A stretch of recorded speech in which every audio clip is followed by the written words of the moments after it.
PEGI 18.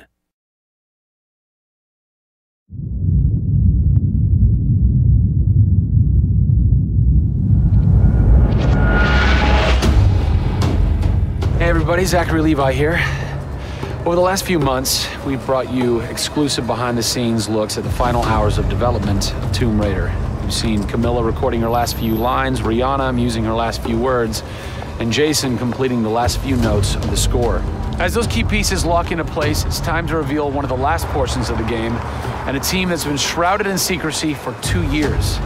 We're here in the beautiful and freezing Montreal, Canada, to bring you the final hours of Tomb Raider multiplayer edition.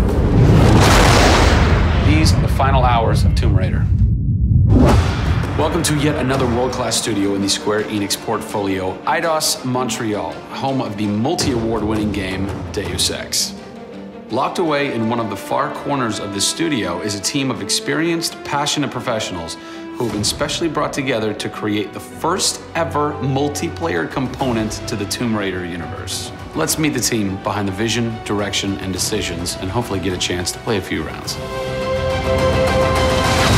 Here we are at Eidos Montreal. Before we get into why we're here, Carl, you now have an amazing stash, my friend. What is the impetus behind this? As a studio, we've been participating in Movember. A good friend of mine, JJ Owens, works for Movember in LA. We set up the gaming challenge and we brought studios from all around the world together.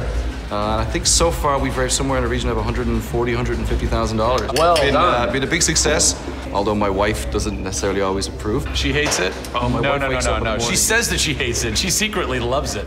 What were some of the factors that led to a multiplayer facet to this new Tomb Raider? When we started developing sort of our vision for reimagining Tomb Raider, on paper, it was all about single player. And as we started to build that world out, we had the island, we had the Solarian, the scavengers. We started to realize that we had this canvas. Great warring factions, great landscapes. Yeah, we had all these really awesome places where it was all about traversal and single player. When we started looking at that, we thought, wow, well, what about multiplayer? Part of the genesis of that was Lara Croft and the Guardian of Light that kind of cracked open a door to lead you guys into the multiplayer into here at Eidos Montreal. Guardian of Light was a downloadable, a smaller scale project, and that allowed us to sort of take the risks that we wouldn't necessarily take on a full-blown project. Guardian of Light was our Pixar short. It's the idea that whilst you're building your big project, you're always thinking about that next thing, but also allowed us to be able to start understanding co-oping and networking. It was a game that actually brought Tomb Raider fans together for one of the very first times. You hear them in their ear and they were having fun. And as a result of that, that led to us thinking about multiplayer. Hopefully our single-player experience we're delivering is a very sort of single-player, solitary, immersive type of experience. But at the same time, we believed tomb raiding together with friends would be fun. Tomb raiding, I think that's the first time I've ever heard that term. I like that. It's fun. You know, axe climbing and zip lining and the traversal that we get in there and the traps. For me, it was very sad to have that catch-22 of it would be great to do this in multiplayer, but we just can't split our resources like that. And that's how Eidos Montreal came about. We had staffed up our teams to develop a single player. Everybody was gelling together really well, and it wasn't something that we wanted to just bolt on. We always said if we were going to do it, we're going to do it right. If you could have a fan play the multiplayer for the first time, what do you want them saying? For me, they're kind of different moods. It's not like I do one or the other. It's kind of like sometimes I turn down the lights and just play that single player experience. And other times I want to just jump in and have fun and start killing fools. Joe Curry, producer of multiplayer on Tomb Raider. It's the first time Tomb Raider has ever incorporated multiplayer, and you're in charge of that. Yeah. What's running through your mind when you get that call? Well, first off, exciting, right? I mean, we're all huge fans of Tomb Raider on the team. I mean, we grew up with Lara Croft.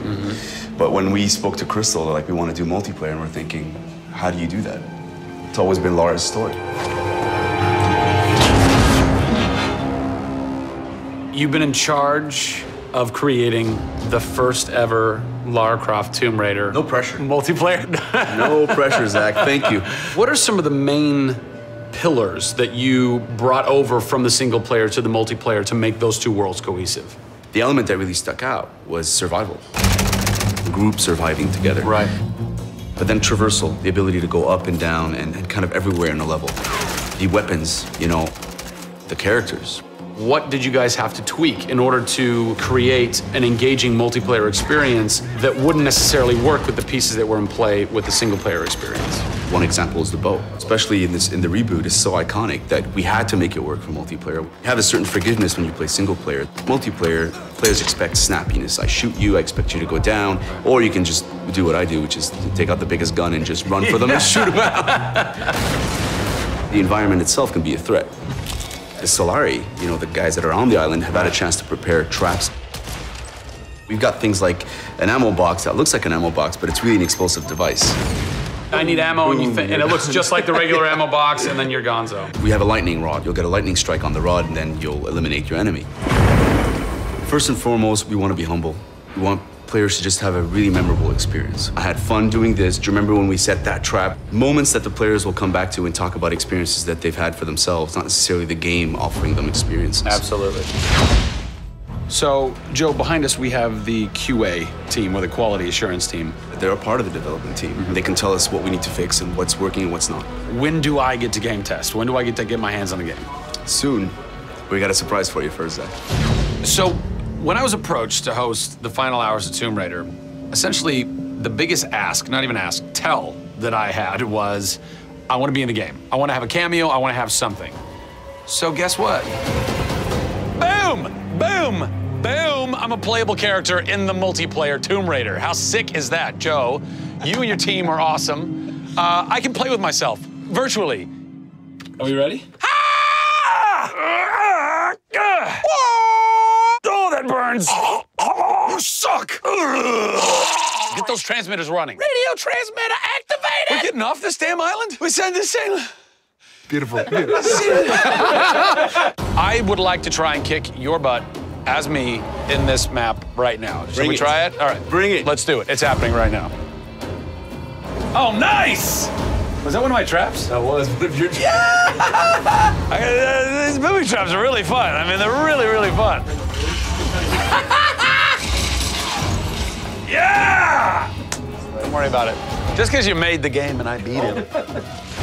As you can see from the people and passion here at Eidos Montreal, this isn't just some add-on. They're devoting themselves to making this an experience in keeping with the feeling of single player.